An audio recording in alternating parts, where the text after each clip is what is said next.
Le podcast de Schaeffer Express. Les élèves de 4e du collège Georges Schaeffer de Villers-lès-Nancy sont allés voir le film Ni chaîne ni maître de Simon Montaigu. Si vous n'avez pas encore vu le film et si vous n'avez rien contre le fait qu'on vous divulgâche, certains passages du film, nous vous proposons de découvrir leurs réactions, accompagnés de points infos qui permettront de mieux comprendre le film et son propos. Nous sommes au XVIIIe siècle, en 1759, dans l'océan Indien, tout près de l'Afrique, dans l'archipel des Mascareignes et plus précisément dans la colonie française de l'Île-de-France. Aujourd'hui, île Maurice. À cette époque, le roi de France Louis XV est représenté sur place par un gouverneur.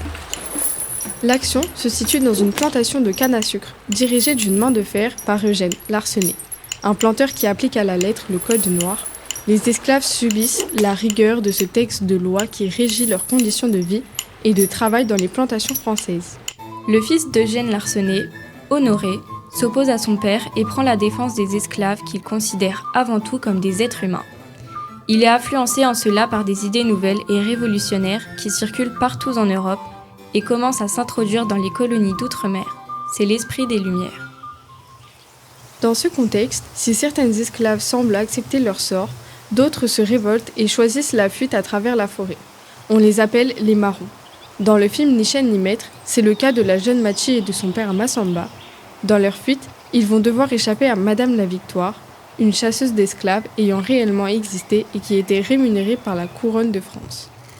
Nous laissons maintenant la parole aux élèves. Ils vont vous faire part de leur ressenti vis-à-vis de ce film, qui adopte de manière très originale le point de vue des marrons, ces esclaves qui se rebellent. Pouah, il est horrible ce film. J'ai détesté Madame Victoire avec ses deux fils et son chien de combat. On pourrait croire au début du film qu'elle est juste, mais en fait, elle est violente. On dirait qu'elle n'éprouve aucun sentiment. T'as raison, elle a aucune morale. Elle tue les esclaves comme si de rien n'était, comme s'ils étaient pas humains. Elle se remet jamais en question en plus. Moi je trouve que le pire c'est le planteur. Comment il s'appelle déjà ? Eugène Larsenet, t'as raison, il est horrible avec ses esclaves. Il les fait fouetter par son bourreau et même marqués au fer rouge car ils ont tenté de s'enfuir. T'as vu la deuxième fois, il leur fait couper une oreille et le mollet. Il explique même que s'il recommence une troisième fois, ce sera la mort. On pourrait demander à la prof si ça se passait vraiment comme ça. Madame, on leur coupait vraiment les oreilles aux esclaves ? Oui, en effet, ces punitions figuraient dans le code noir qui s'appliquait dans toutes les plantations des colonies françaises. Il expliquait aux propriétaires des plantations comment ils devaient punir les esclaves qui avaient tenté de s'enfuir. Le réalisateur, Simon Montaigu, a choisi de ne rien cacher de la violence qui régnait dans les plantations esclavagistes des colonies françaises. Si vous flashez le QR code qui est en page 9 de la revue Schaeffer Express, vous pourrez lire l'article 31 du Code Noir. Vous trouverez également davantage de précisions sur Simon Montaigu et ses choix de réalisation en page 6.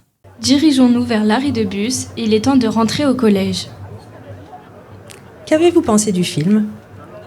J'ai trouvé que c'était un film dur, mais aussi plein d'espoir. Par exemple, Mathi, c'est une rebelle. Elle est très courageuse. C'est un exemple. Elle encourage son père Massamba à s'échapper. Elle lui montre qu'on peut se révolter. Oui, et Massamba ne perd jamais espoir. Il est prêt à tout pour retrouver Mathi malgré le danger et les blessures. En fait, ils sont très solidaires.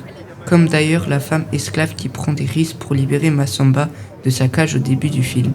Sans le courage de cette femme, il n'aurait jamais pu retrouver Mathi. Il y a aussi cet esclave marron qui vit dans une grotte et qui cache Massamba pendant sa fuite, qui le nourrit et qui lui donne des vêtements alors qu'il ne connaît même pas. Mais madame, ça se passait vraiment comme ça ? Eh oui, imaginez, au XVIIIe siècle, sur l'île de France, donc aujourd'hui c'est l'île Maurice. C'est un paysage de carte postale. Eh bien, il y a 15 000 hommes et femmes qui ont été arrachés à leur terre natale. Ils venaient d'Afrique orientale, ils venaient de Madagascar. Ils travaillaient sans répit dans des plantations où les colons européens faisaient pousser des cultures toutes nouvelles, du thé, du café, de l'indigo, du poivre et surtout de la canne à sucre. Ils étaient soumis à une discipline de fer, ils travaillaient sous une surveillance constante, victimes de maltraitance répétées. Il y a de nombreux esclaves qui ont choisi de se rebeller et de s'enfuir. Ces marrons, comme on les appelle alors, ils n'ont pas pour unique but de s'échapper de leurs conditions de vie. Ils créent aussi des communautés d'hommes et de femmes. Ils s'organisent pour survivre clandestinement sur l'île.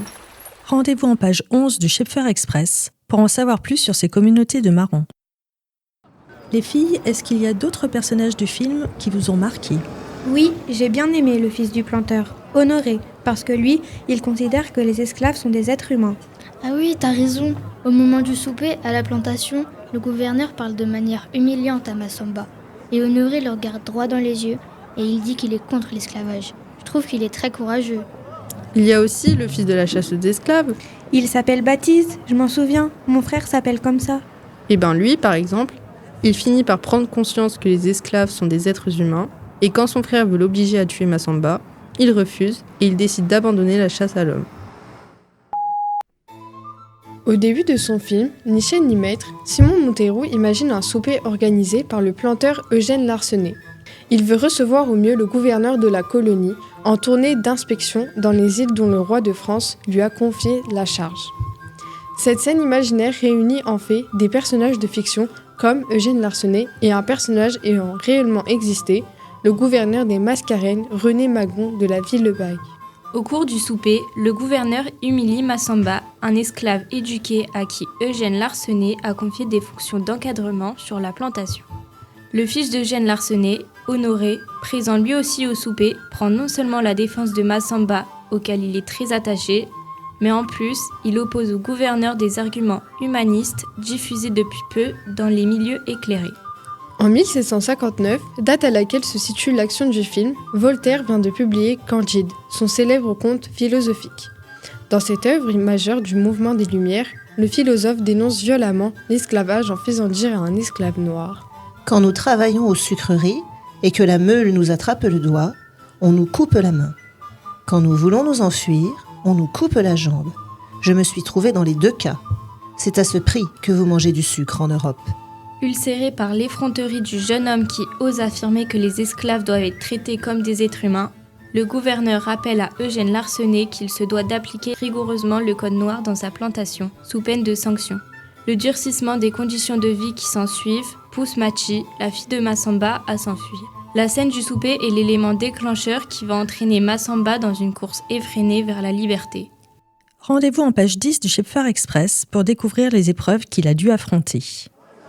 Bon les élèves, maintenant qu'on est en classe, on va faire un petit bilan de ce que vous avez pensé du film. J'ai pas du tout aimé la fin du film. C'est pas du tout la fin que j'espérais. C'est trop triste. Ah bon ? Mais qu'est-ce qu'il se passe à la fin du film ? Dites-moi ce que vous avez retenu et surtout dites-moi ce que vous avez compris. À la fin du film, on voit les marrons qui chantent tous ensemble devant des hommes armés. Ils décident de sauter de la falaise, tous unis. Les champs et les paysages sont super beaux. C'est une fin très prenante. J'ai pas du tout compris pourquoi les esclaves se jettent de la falaise. On sait pas s'ils vont survivre à leur chute ou mourir. Est-ce qu'il y a quelque chose de l'autre côté de cette falaise ? Eh ben, ils veulent échapper aux soldats venus les arrêter. Ils se rebellent. En fait, les marrons se suicident en sautant de la falaise au lieu de se rendre. Je ne m'attendais pas à ça. Pour moi, ils décident d'arrêter d'obéir et ils se libèrent en montrant que leur vie n'appartient qu'à eux-mêmes. Ils préfèrent mourir plutôt que de redevenir esclaves. C'est un moment fort. Finalement, les marrons conquièrent leur liberté pour n'avoir ni chaîne ni maître dans la mort. Bravo, c'est une belle conclusion. Je vais vous expliquer pourquoi le réalisateur a voulu terminer son film comme ça. La scène finale du film se déroule en fait sur le Morne-Brabant. C'est un piton rocheux très escarpé qui culmine à 500 mètres d'altitude et qui est situé à la pointe sud-ouest de l'île Maurice. Il surplombe l'océan Indien. Pour cette scène, Simon Monteiro s'est inspiré d'un récit qui fait partie de l'imaginaire collectif mauricien depuis très longtemps et qui raconte que des marrons réfugiés sur le Morne-Brabant se seraient jetés de la falaise pour échapper à des soldats envoyés par le roi. Le Morne-Brabant, aujourd'hui, c'est un lieu de mémoire. Rendez-vous en page 7 du Schepfer Express pour savoir pourquoi. Et mis à part la fin du film, y a-t-il d'autres séquences qui vous ont particulièrement marqué ? Personnellement, j'ai particulièrement aimé quand Massamba part à la recherche de Mati, et ensuite, la poursuite dans la forêt, lorsqu'il est pourchassé par Madame la Victoire, car il y a de l'action et du suspense. D'ailleurs, j'ai adoré à la fin du film, quand Madame la Victoire se fait tuer d'un coup de poignard. Elle l'a bien mérité. Saviez-vous que Madame la Victoire a réellement existé ? Simon Monteiro s'est en fait inspiré de Michèle Christine Bull, une femme qui était considérée comme la plus grande chasseuse d'esclaves de son époque. Dans le Schepfer Express, on en parle page 10. Bon alors, si je résume un peu vos impressions. Vous avez trouvé difficile les moments de violence du film, et c'est bien normal. Mais vous savez maintenant que Simon Monteiro a choisi de montrer cette violence pour mieux faire comprendre le marronnage et parce que ce réalisme est nécessaire au devoir de mémoire. Mais à côté de la violence de certains personnages, le film nous montre que tout n'était pas aussi simple.